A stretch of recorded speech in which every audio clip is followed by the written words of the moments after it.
Well, hello and welcome to today's episode of the Power of Your Mind podcast. You're listening to episode number 169. I'm Victoria Gallagher, Law of Attraction hypnotist and number one bestselling author of Practical Law of Attraction: Align Yourself with the Manifesting Conditions and Successfully Attract Your Desires. And I'm also the founder of HipTalk.com and HypnoCloud apps, which gives you access to over 500 hypnosis recordings right in the palm of your hand. So be sure to download that app from the app stores today. And today I have a very special guest with me, Zehra Mahoon. Zehra is a master mindset and law of attraction coach and manifesting expert. She is the author of 12 books on all these subjects and the creator of the Unlimited 40-day Law of Attraction workout and the Unlimited Universe Mastermind. After committing to completely transforming her self-worth in 2006, she went from being massively in debt to owning multiple properties and creating a thriving business, as well as healing her relationships. Zehra helps individuals to identify the blockages that are keeping them from achieving success. She helps them to change their self talk and develop new thinking habits that open up a world of possibilities. And over the past few years, she has offered 150 talks on TV, public libraries, private workshops, and an opportunity to communicate all of the things that she has learned. And so today, Zehra is going to be sharing some of her insights on the law of attraction, self-worth, self-sabotage, and unconscious beliefs. And so welcome to the show, Zehra. Hi, I'm so happy to be with you. I am so happy you're here. I love interviewing law of attraction authors. I've been seeing your books all over Amazon. I've been seeing you in all of the law of attraction and manifesting summits. And so we finally meet I face to know. face. And so welcome. It's just such an honor and a privilege to meet you and really get your take on all of the things law of attraction and this whole issue that people have with sabotaging their self, and where that all really stems from. And so I'm going to be really interested to listen to your information on law of attraction, how we can get better at it, and ultimately I mean, can we get better at it? Can we improve ourselves in such a way that will help us to manifest the things that we want rather than the things that we don't want? Absolutely. I think it's a journey, first of all. I don't think there's a switch that you can just pull and, it all falls together. It is a learning process. If you give it time, you can learn it. And it can be fun in the process. But I can tell you it wasn't fun for me. I made all sorts of mistakes, big mistakes. And then I got into understanding how to correct those mistakes, which is where I found success. What were some of the mistakes that you made early on in your journey? Well, it's funny you ask because I wrote a book about it. It's called Manifesting Mistakes. But, so in my journey, I've made lots of mistakes. And the one biggest mistake, I think, is to start with wanting a specific manifestation. I think that the best way to slow things down is to ask for something specific. And in my journey, what I've learned is that if you just leave it open-ended and not get hung up upon the one thing that you want and just kind of say to yourself, whatever happens next is going to be my right step, because it's about the next step. It's not about the end destination. I think that what goes wrong with a lot of us is what Dr. Wayne Dyer used to call attachment to the outcome. right? Once you're attached to an outcome and you start looking for that outcome to show up for you, you make things harder for yourself because that's not how the universe works. Right. Yeah, that makes a lot of sense. And that's one of the things I really, really strongly advocate is that detachment from the Yes. outcome. Do you think it's Yes. possible to have a specific desire and also remain detached from that desire at the same time? Absolutely. But it does take learning because it's not something we are used to. So let me give you an example. If let's say that if you were in love with someone, or maybe it's your parent that you're really, really, you connected with, and they know everything about what goes on in your life, and you know everything about what's going on in your day. But that doesn't mean you take your parent everywhere you go. Or if you're in love with someone, you don't say to them, sit there so I can look at you all the time. Well, maybe you do, but like, I don't think it's a good idea. Uh, but that's what we do with when we get obsessed with a goal. We keep looking at the goal all the time. And that is the process that slows things down. That is attachment to the outcome. I can want something, but I don't have to look at it all the time. I don't have to think about it all the time. And that's the biggest mistake people make, is that we get hung up on something, and then we eat it, we breathe it, we sleep it, we go around our life like a zombie, because even though life is happening right there in front of us, we're somewhere else because we are thinking about that thing that we want to manifest. And so I think that that is the biggest problem, is that we get hung up on these things, and it slows things down. Yeah. So Ask me why it slows things down. Ask me why. yeah, why does it slow things down? That's a really good question to get into. Well, it's counterintuitive. Like I've been there, where I think that if I'm thinking about something that I want, that I am working towards it. But actually, if you are constantly thinking about the thing that you want, in the background, you're noticing the absence of it. Mhm. So, like for example, if you're asking for a relationship, well, in asking for a relationship, there is recognition of the fact that you don't have it. And the universe works in such a way that the universe gives you what you're focused on. So if you keep asking for that relationship, you're actually focused on the fact that it does not exist.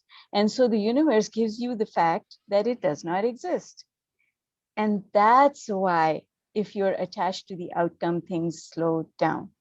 Yeah, it's so true. Yeah, and I think just to add to that, that it creates a lot of worry and anxiety and Exactly. stress. It sure does.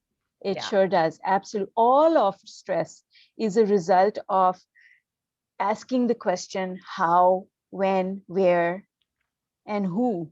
Who's going to bring it to me? How is it going to happen? When is it going to happen? What are all the things that are going to bring it about? And we are actually taught to ask those questions, you see, Yes. because analysis Who says, teaches us those questions? oh my God, school teaches us, the media teaches us, our parents teach us, everyone, everything conspires to teach us those questions. For example, you go and you ask your parent, I want this thing. The first thing is, why do you want it? Mhm. How are you, what are you going to do with it? Right? So you have to justify why you want things. But the universe does not want us to, and does not need us to justify anything. The universe says, because you want it, you can have it. No explanation required.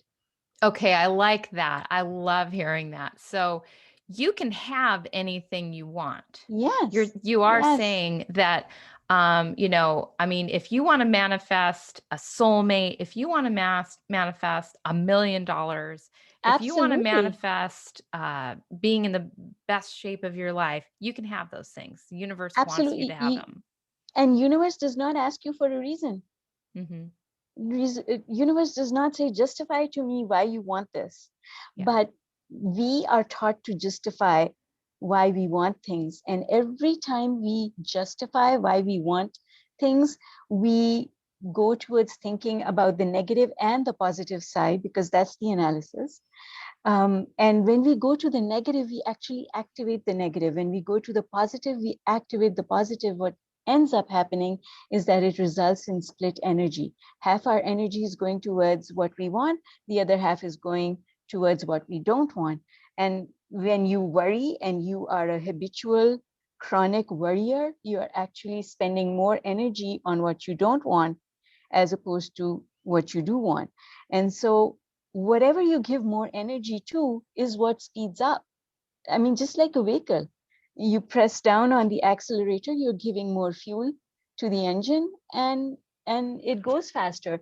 So the same thing happens with the things that we want. If we give more energy to the absence of something, then we are calling the absence of that thing to us faster.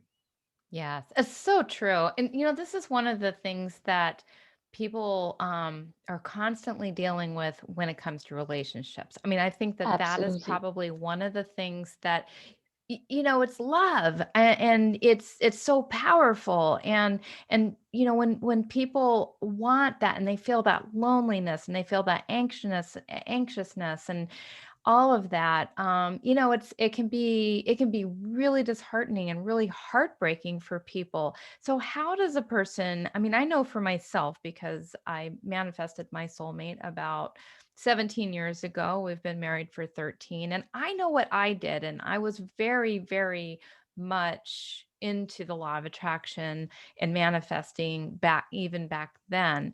But I want to hear just your advice. If somebody wants to manifest a soulmate, um, but they're so worried. They're so worried that they're gonna run out of time, or they're getting too old, or their clock is ticking, or all these things come up, and all these justifications. I'm a good person, and all Mm-hmm. the reasons why they should have that person. What are some strategies that you might suggest for a Hmm. person who is dealing with that worry and that anxiety? Well, first of all, I want to say, Victoria, that there is no cookie cutter solution, unfortunately, Hmm. because everyone is different and the belief systems that every person has are different. And so our life basically unfolds within the paradigm of our belief systems. And because everyone has a different set and different permutations and combinations and different ways of looking at things, so there is no one set way of getting to what you want, but there are certain principles that you can apply in order to get not only the relationship, but everything else that you want. And the one thing that you have to be open for is trusting the universe, really trusting that the universe wants you to have what you want, trusting that the universe has the ability to give you what you want. And here's how I've taught myself to think about it, and it has given me everything that I have desired and continues to do so, is that I always tell myself, Zehra, your resources are limited, but the universe has unlimited resources. So who do you want working for you? Do you want you working for you, or do you want the universe working for you? Who do you want working for you? And obviously the answer is I want the universe to work for me, because the universe has unlimited foresight, the universe has unlimited resources. My resources are limited. it's it's me basically, right? But the universe has access to everything. But there's another element to it, and I know you will understand it, and I think everyone listening will understand it, is if you know that you've got someone who knows how to do the job that you want to delegate to them, they have the skill set and the resources and the motivation to do the job, would you then stand behind them and look over their shoulder and watch each and every action that they're taking every minute of the day? Not if I trusted them. No. Exactly. And that's where I say trust is the key, you see? So if you trust, if you really trust the universe, then you don't have to look over the universe's shoulder to make sure that the universe is doing what you asked the universe to do. And worry is an indication that you are doing just that. Yeah, it's so true. I mean, we don't worry when we place our order for food in a restaurant that Exactly. it's going to come. We don't worry when we Exactly. place our order on Amazon that it's going to That's right. come.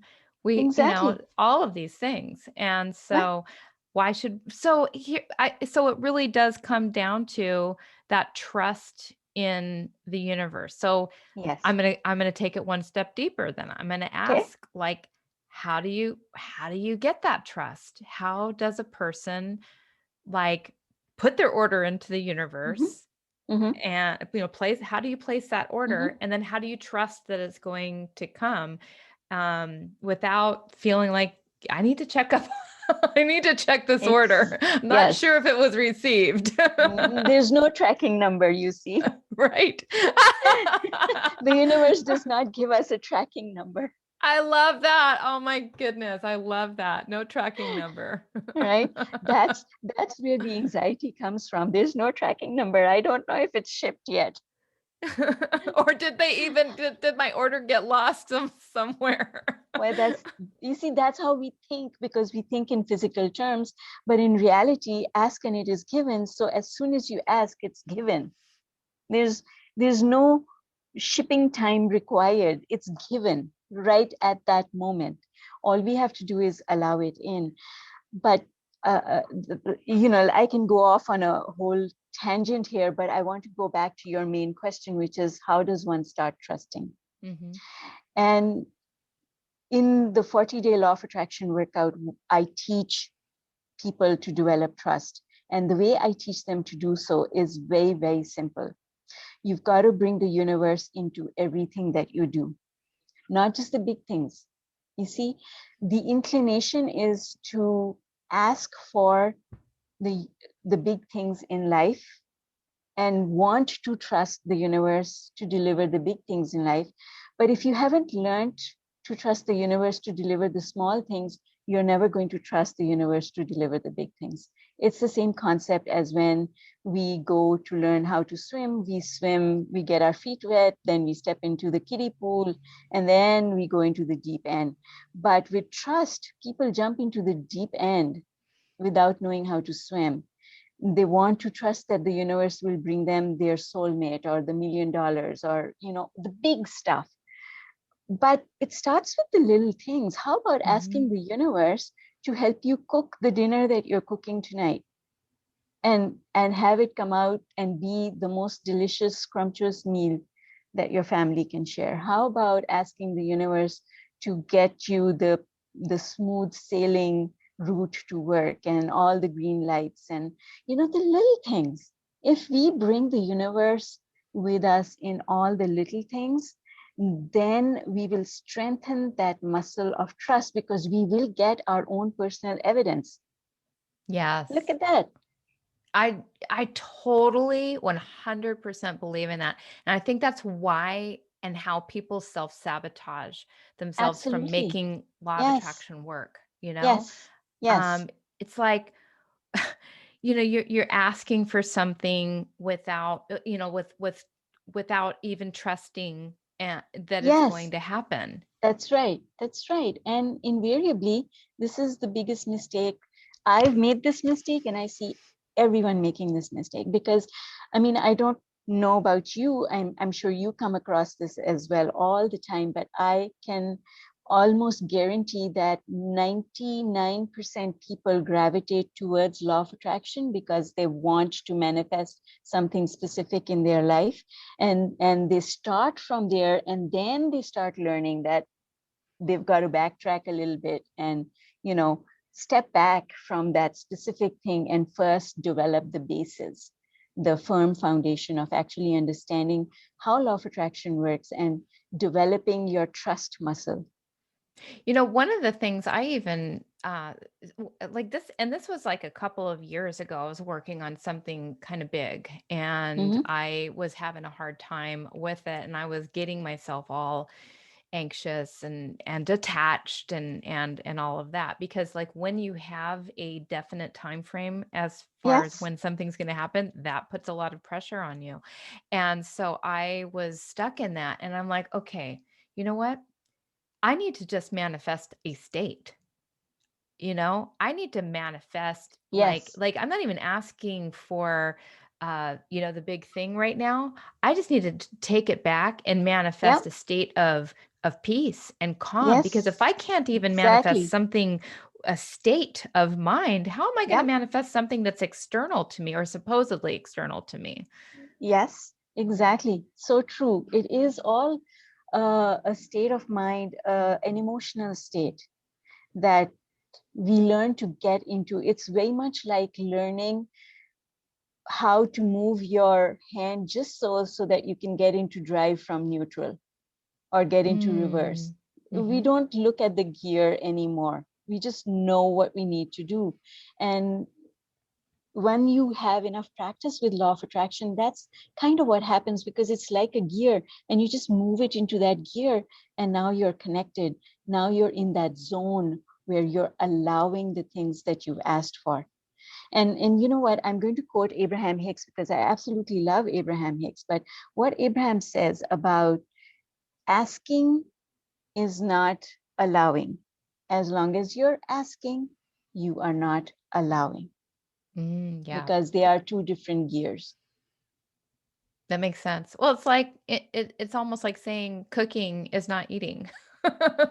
Exactly, exactly. If you're cooking, you're not eating, right? Or I hope you're not. Otherwise, it's gonna be all Right. gone.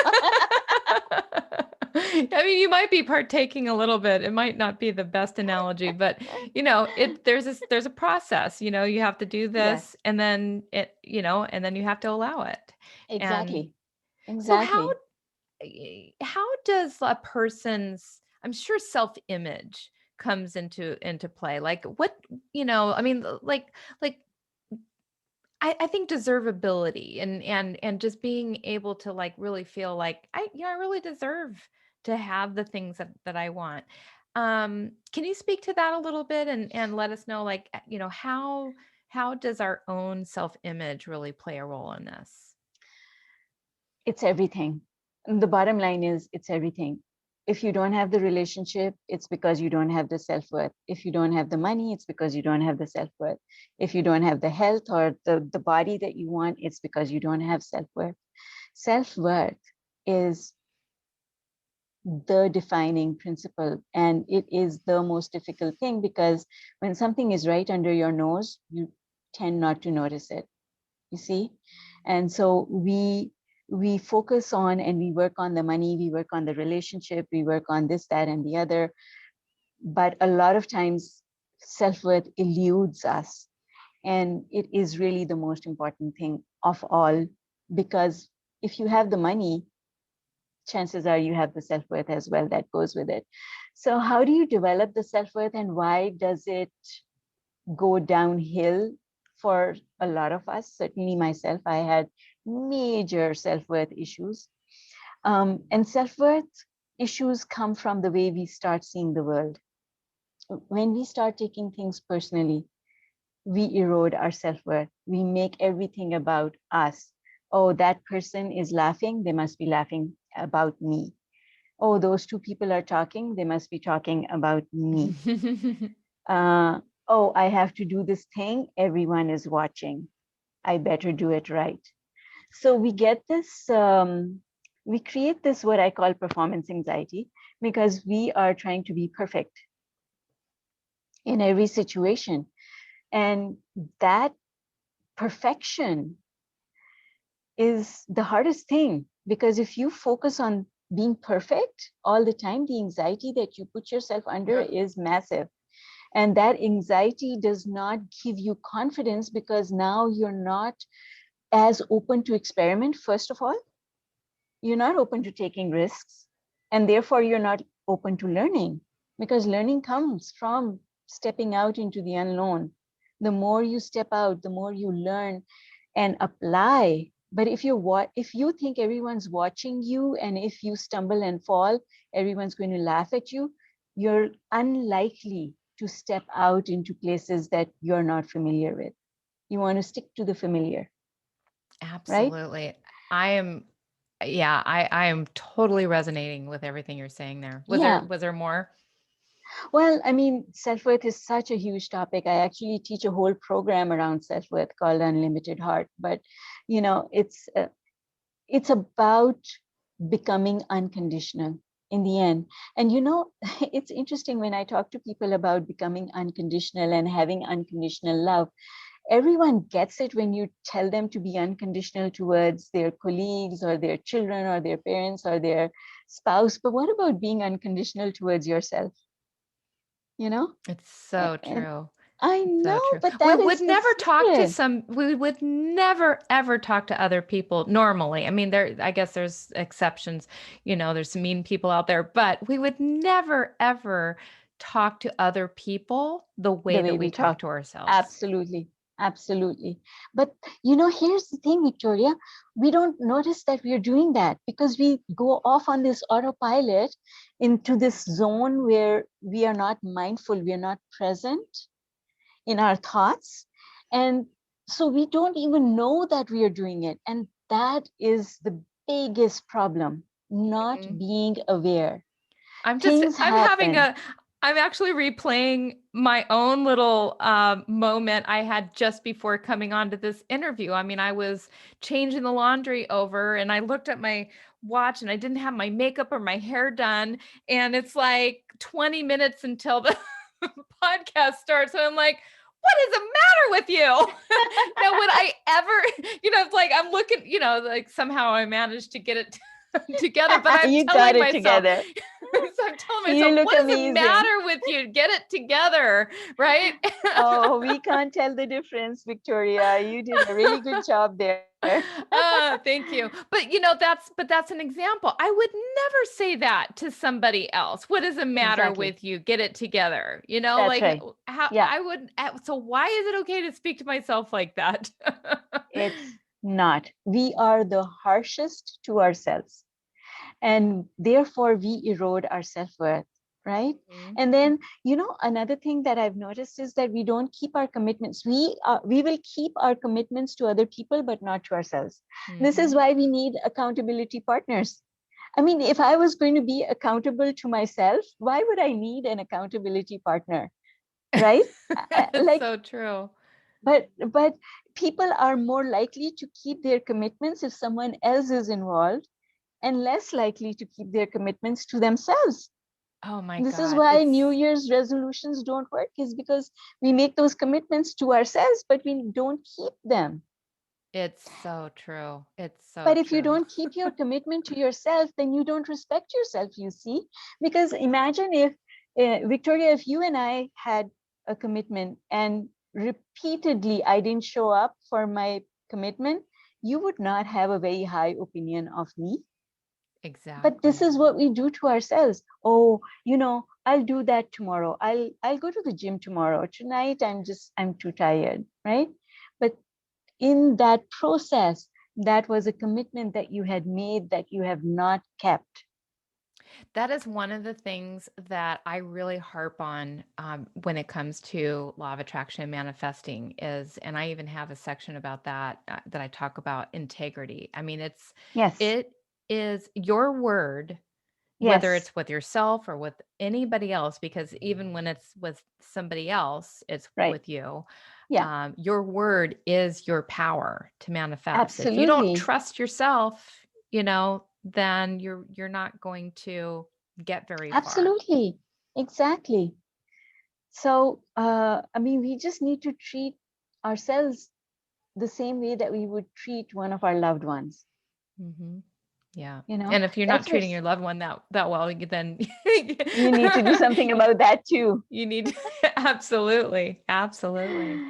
So So this is wonderful. This is really, really, this is I'm loving this conversation. I just want to ask a couple other questions because a lot sure, of times, sure. people have a tendency to, maybe they'll dismiss law of attraction from working because they tend to not see the positive results. And then, as a matter of fact, they tend to attract things that they don't want, just the Yes. opposite of what they want. So, can you speak to that a little bit?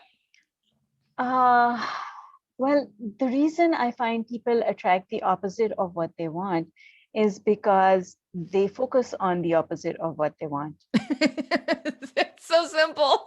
It's so simple and true. It is because worry is, if you worry, that means you are focused on the absence of what you want. Hmm.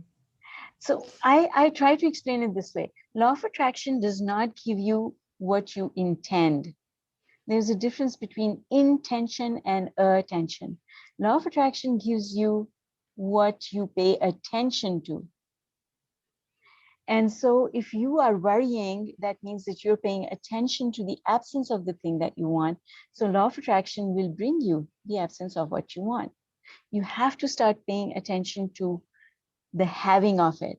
So it's the same old thing that everyone says, but there's a little bit of a missing piece to it. You see, people have always told us, visualize as if you're there, visualize as if it's already happened. In effect, what they're saying is stop looking at the absence of it, right? Absolutely. Yeah. I mean, so many times too, like in our relationships, because you talk in your book about improving how to use law of attraction to Yeah, improve our relationships. yeah, And, I mean, a lot of times people will, they'll look at what they're not getting in the relationship. yes, Oh, he doesn't, he never does the household chores, or he yeah. never compliments me, or Common one. Yeah, those are all common ones. And I'm guilty of them. I've done those, been there, done that. Know better now. I know better now. You see, what that means is what happens in that kind of a situation is that you are no longer appreciating what you already have. And if you Mhm. don't appreciate where you already are, you cannot make progress towards where you want to go. It's so true. Appreciation and gratitude. I mean, gratitude has been part of age old. Everyone always says, give thanks, count your blessings. Gratitude is just one of those magical things, isn't it? Absolutely.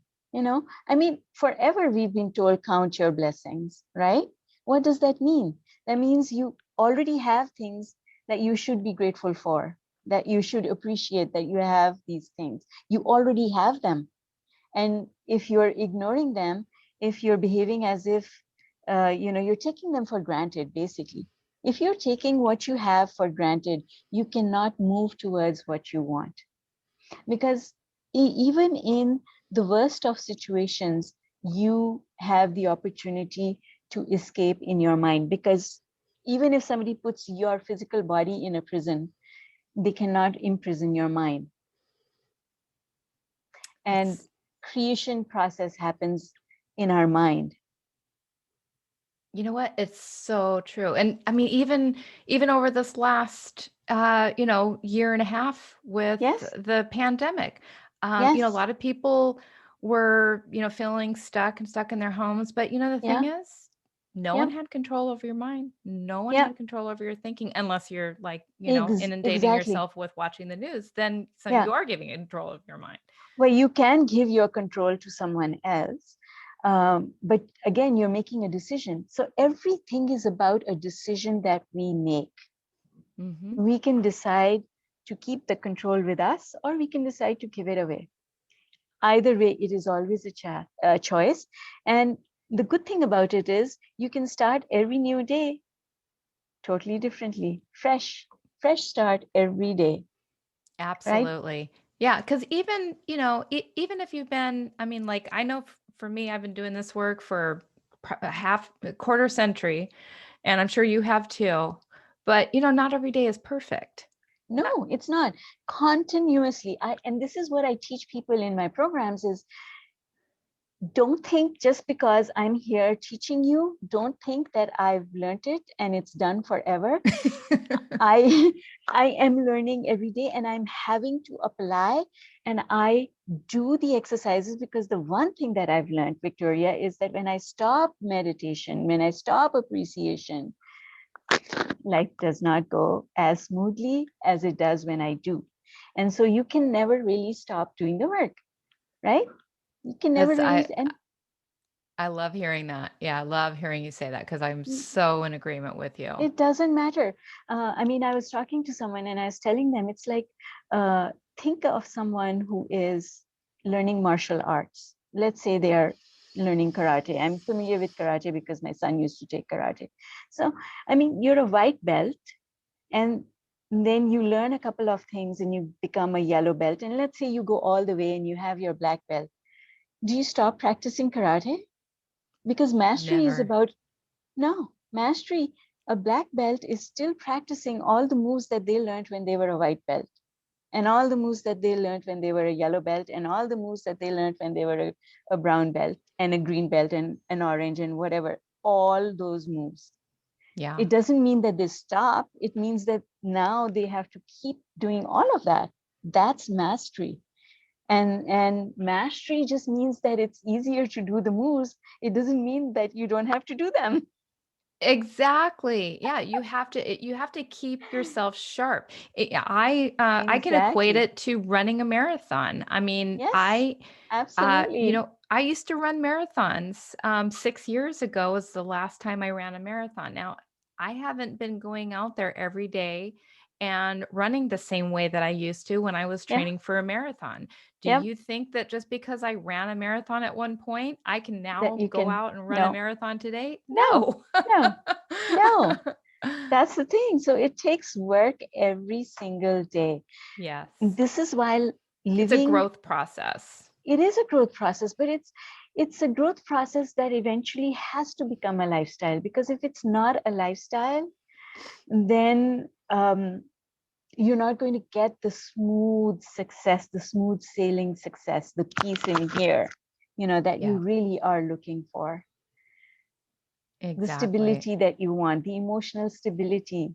What you get from being consistent with law of attraction is basically the stability, the emotional stability I'm that you eating this have, up. right? That's what Yes. it, I mean, I'm just saying that's what it has given me. Yeah. The consistency is key. It really absolutely is key. You have to do Yes, it consistently. yes, And when you're not and you're not always going to do it consistently because we have this thing called, we're not perfect. And, but we just like you said, every day is a brand every new day. day and it's an opportunity to get back up, say your Yes, affirmations, do your meditation, yeah, do whatever absolutely. it is that you do to keep yourself in that flow of allowing the good things to come to you and trusting the universe. See, once it becomes a lifestyle, then you do it unconsciously. You don't have to take time out of your day to do it. You don't have to make any special effort to do it, because you're just doing it anyway. Mhm. And that's why I say it has to become a lifestyle eventually, Yeah, I love right? that. Like breathing, eating, it just becomes so natural to the way you live life that you do it unconsciously. You don't need to. It's like, I remember the first time I sat behind the steering wheel of a car, I was paranoid. I was like looking at everything, every little dial. I had to look at every little dial. And I was constantly looking at the gears, and I was paying attention. And now I drive and I don't even pay attention to these things because it's become natural, right? That's a really great analogy. And it is Mm-hmm. true. At first, you have to really think about each and Mm-hmm. every step. And then you have to work on improving each and Yes, every one of those that's right. steps. And then eventually it does become just second nature, Exactly. something that you just do Exactly. automatically and you don't That's really right. think I about it. mean, I was recently teaching my son how to drive. And I it made me remember when I started learning to drive, and I remember how horrifying it was to apply the brake coming to a traffic light, because I was always concerned, will I be able to stop in time? Now I don't think about it, right? Exactly. So Exactly. it's once you get it, it becomes easier, and it does not take any effort. That's when it becomes part of the way you live life. And that's really what we want. But I want to say something here, Victoria, that you just reminded me of. And you were saying we're only human, and sometimes we forget to do things, or sometimes there just isn't enough time to do things. And I want to say that if you have been doing the exercises. And when I say exercises, I mean appreciation, thankfulness, meditation, visualization. If you've been doing them and you don't do them for a day, it doesn't do you any harm. It's like if you eat well, you exercise regularly, and one day you binge out on chocolate cake, nothing happens, right? Because It's you've so got, true. so if you've got that habit, you can, in fact, it's promoted. Most diet programs do promote having a holiday in between, Mhm. give yourself Little a cheat break. day. Exactly, exactly. And so, and so it's okay, because as long as you've been doing it, if you do cheat in between, that's okay. Yeah. Just pick right up the next day, Exactly, exactly. and it's okay. And You can keep give yourself going. a break. That's right. Exactly. So don't make it into a big, huge thing. It's not a test that you're going to write that, you need to achieve this grade, or, no, just relax, take it easy. I'm sure a lot of our audience is delighted to hear that. Well, listen, this has been awesome. I know you're giving away a nice book that helps people to understand why do bad things happen to good people. That's going to be on your website. Just a couple of the places that Zehra can be found is Mahoon, that's ZMAHOON.com. And so you can go there and you can get right on the front page. You can get the free ebook called Why Do Bad Things Happen to Good People, which is really interesting. And also, Zehra is on her own podcast, which is the Unlimited Life, and also on YouTube. You can also find her there under the same title, Unlimited Life. And also be sure to go to Amazon and type in Zehra Mahoon.